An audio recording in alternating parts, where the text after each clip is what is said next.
ဘလို့မင်္ဂလာပါဒီနေ့ကတော့အောင်ကကျမကိုချစ်တော်လားဆိုတဲ့ဇာတ်လမ်းလေးစတင်ရိုက်ကူးကြဖြစ်ပါတယ်ခင်ဗျာဒါတော့ဒိုင်တာကြီးကုသားကြီးဖြစ်ပါတယ်ခင်ဗျာ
မင်္ဂလာပါဗျာကျွန်တော် AD ဝင်းမြူပါ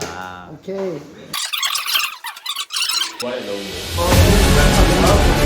မတိကထားတယ်ဟိုကကူရီဟုတ်လေကျွန်တော်လုံးဖြုတ်ပြီးတော့အကိုတယ်သွားတဲ့ဟာမဟုတ်ဘူးလား ကြတော့ပြီ3 2 1 go